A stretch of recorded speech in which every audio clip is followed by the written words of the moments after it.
लोगों के लिए एक बहुत ही महत्वपूर्ण टॉपिक लेकर हाजिर हूँ जो आधुनिक भारत से संबंधित है। जब हम आगे पढ़ेंगे किस तरह अंग्रेजों ने भारत के विभिन्न क्षेत्रों पर अपना अधिकार किया, कौन कौन से राज्य पर उन्होंने अपना कब्जा किया, उसमें एक राज्य मराठा भी है, मराठा भी था। तो वो मराठा राज्य जो है उसके बारे में आज हम जानेंगे, क्योंकि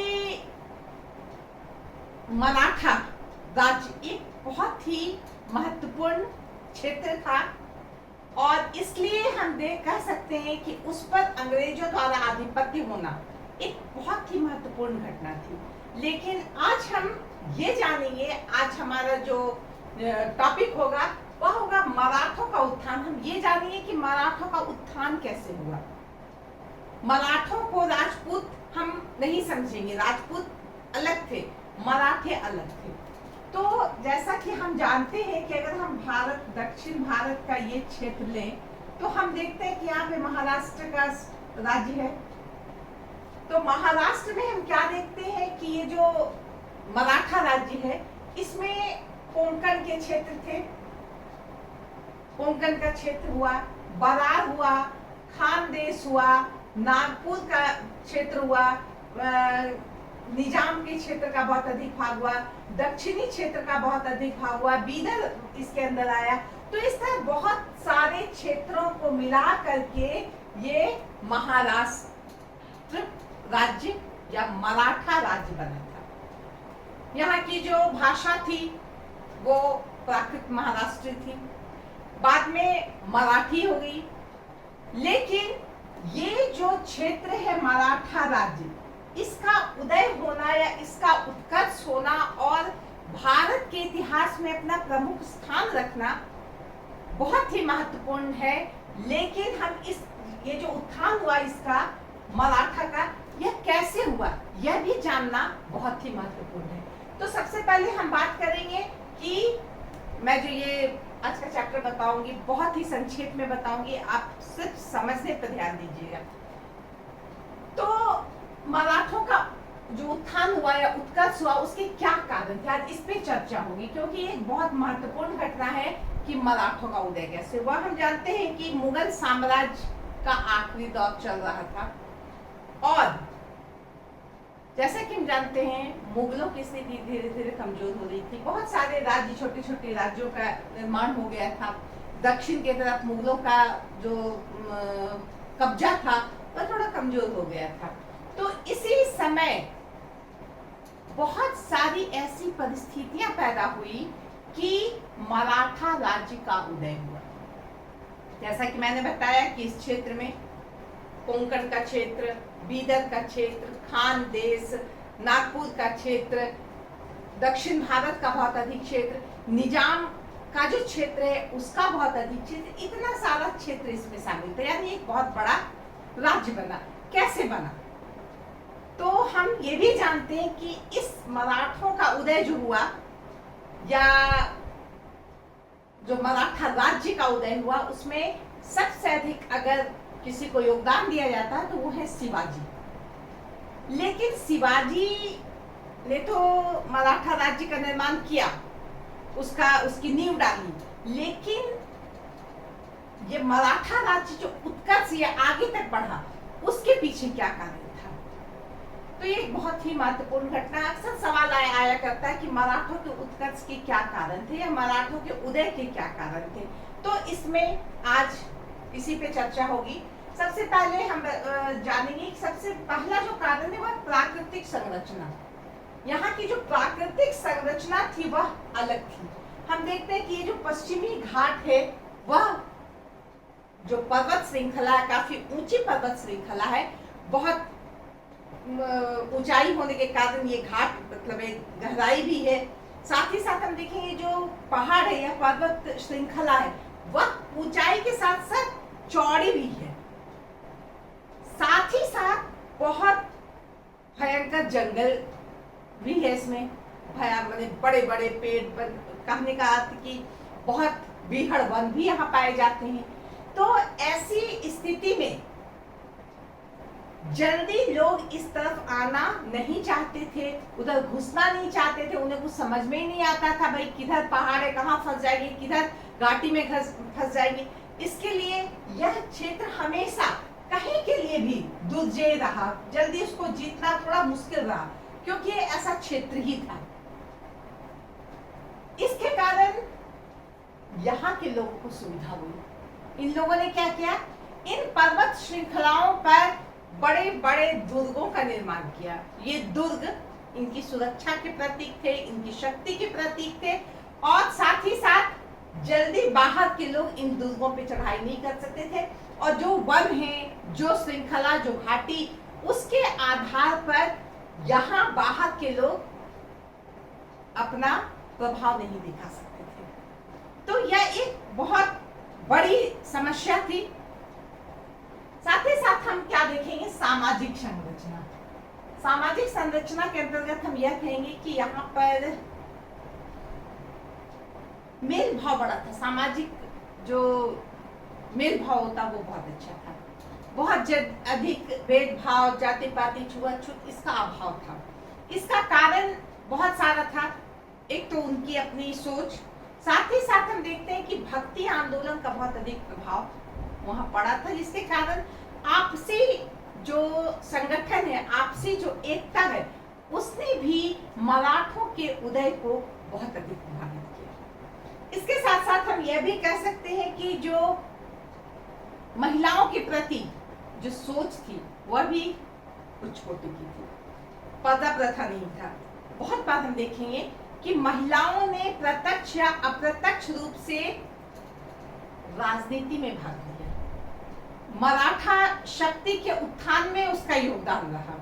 तो इस तरह सामाजिक संरचना का बहुत अधिक प्रभाव रहा कि मराठों का उदय संभव हो सका। धार्मिक कारण, धार्मिक कारण के अंतर्गत हम यह कहेंगे कि धर्म के क्षेत्र में एक परिवर्तन हो गया था। भक्ति आंदोलन की शुरुआत हो गई थी। एक से एक संत यहाँ आए, जैसे कि ज्ञानेश्वर हैं, नामदेव, बहुत सारे संत हैं। उन लोगों ने अपने विचार से, अपने बताते हैं, रामदास, एकनाथ, ये बहुत ही महत्वपूर्ण संत थे, जिन्होंने लोगों को बताया कि छुआछूत, भेदभाव, आपस में जो फूट है, ये सब कम करो। इसके कारण यहाँ के लोगों में एक साधता बनी, और यह एक बहुत बड़ा कारण हुआ। धार्मिक कारण होते हुए भी इसने समाज को जोड़ने का काम किया। सांस्कृतिक एकता, हम देखते हैं कि मराठा भाषा, मराठी भाषा, इसने यहाँ पे 10 तरह की भाषाएं थी, मराठा भाषा बोली जाती थी, और सारे लोग इसके द्वारा भी आपस में एक दूसरे से जुड़े थे।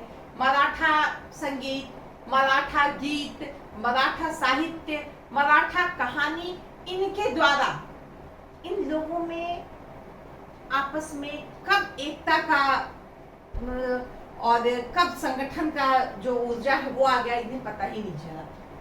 मराठों का स्वभाव, मराठों का स्वभाव जो है, इसके बारे में हम क्या कहें कि मराठे वीर तो थे।